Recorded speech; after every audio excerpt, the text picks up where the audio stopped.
নমস্কার, আমি মাসালামন্তিকি কুম। আবার আজকের একটা নতুন রেসিপি নিয়ে এসেছি তোমাদের সামনে। সেটা হচ্ছে বর্ষার সেরা জিনিস, দেখতেই পাচ্ছ, ইলিশ। ইলিশ আমরা তো সবাই মোটামুটি অনেকভাবেই খাই।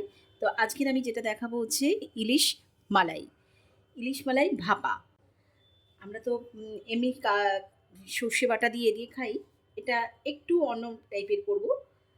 দেখে নাও। ফার্স্ট আমি ইলিশটাকে আগে নুন দিয়ে, অল্প নুন দিয়ে আর হলুদ দিয়ে একটু মেখে রাখছি, তারপরে তার মশলাটা করব।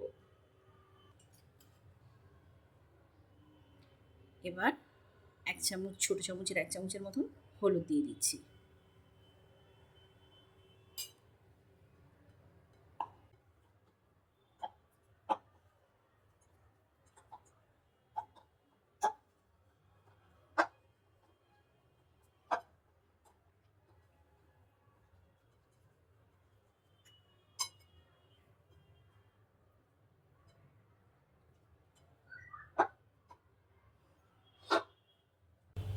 দেখো বন্ধুরা, আমি গ্যাসের উপর প্যান বসিয়ে দিয়েছি, গরমও হয়ে গেছে, এটা গ্যাস আমার অন আছে।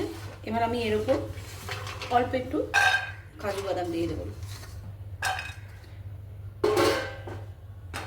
যদি কারোর কাছে কাজু না থাকে তাহলে সেটা চিনে বাদাম দিয়ে করলেও করতে পারো।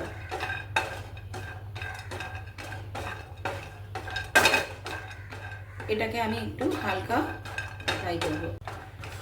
তো আমাদের হয়ে গেছে, আমরা এবারটা নামিয়ে নেব। দেখো বন্ধুরা, আমরা এবার ইলিশ মাছটা ঢাকা দিয়ে রেখে দিয়েছি, বাদামটাও একটু হালকা গরম করে ফ্রাই করে নিয়েছি। এবার আমরা মশলাটা তৈরি করব ইলিশ মালাইয়ের। এই যে কালো সর্ষে আমি গ্রেভি বুঝে দেবে, যে যতটা যেরকমভাবে রাখবে। আমি এই চামচে 2 চামচ দিলাম। আর পোস্ত দিয়ে দিলাম এই 1 চামচই।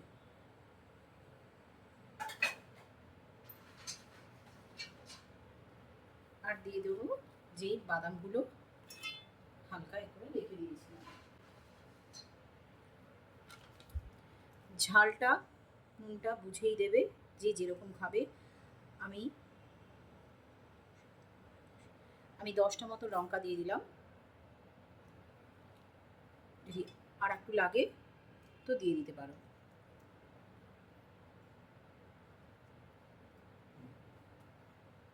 আমি 10 থেকে 12টা লঙ্কা দিয়েছি, কাঁচা লঙ্কা। এবার দিয়ে দেবো জল পরিমাণ মতন।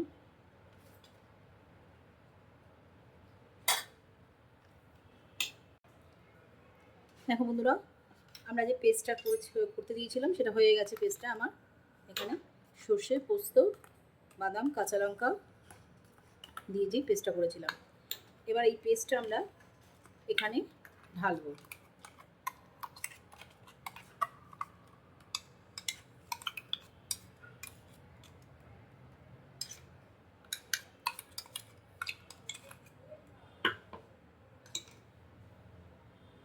দেখো বন্ধুরা, আমরা মশলাটা এখানে ঢেলে দিয়েছি, পেস্টটা। এবারে আমরা দই দিয়ে দেবো। এখানে আমি ঘরে পাতা 3 চামচ মতন দই দিয়ে দিলাম। দিয়ে এবার দেবো আমি এর মধ্যে একটু ফ্রেশ ক্রিম, অল্প।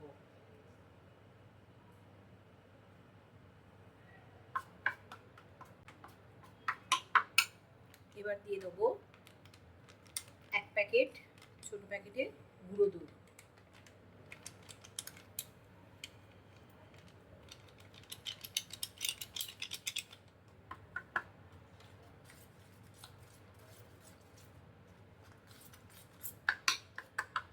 এবার দেবো তেল। তেলটা পরিমাণ মতন, একটু ভাপাতে একটু তেল লাগে, যাতে কাঁচা সর্ষের তেলের গন্ধটা নেই।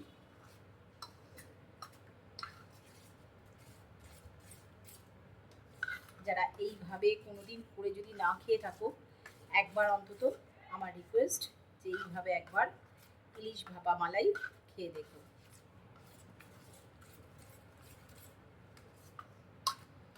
কীরকম খেতে লাগে তোমাদের। আশা করি সবারই ভালো লাগবে। আমরা মাছের হলুদ নুন দিয়ে মাখিয়ে রেখেছি, সেই জন্য হলুদটা একটু বুঝে দেবো, অল্প দেবো।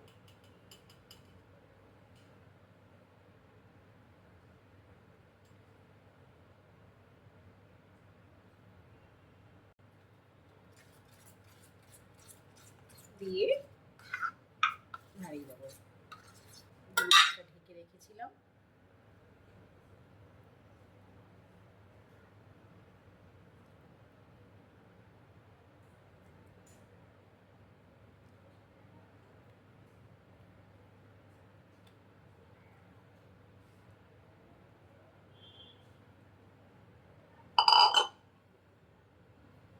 মাছটা দিয়ে ভালো করে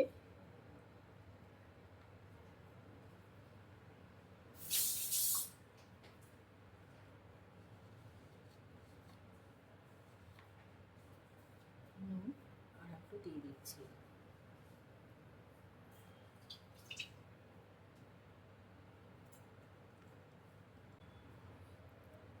এবার অল্প একটু তেল ছড়িয়ে দেবো।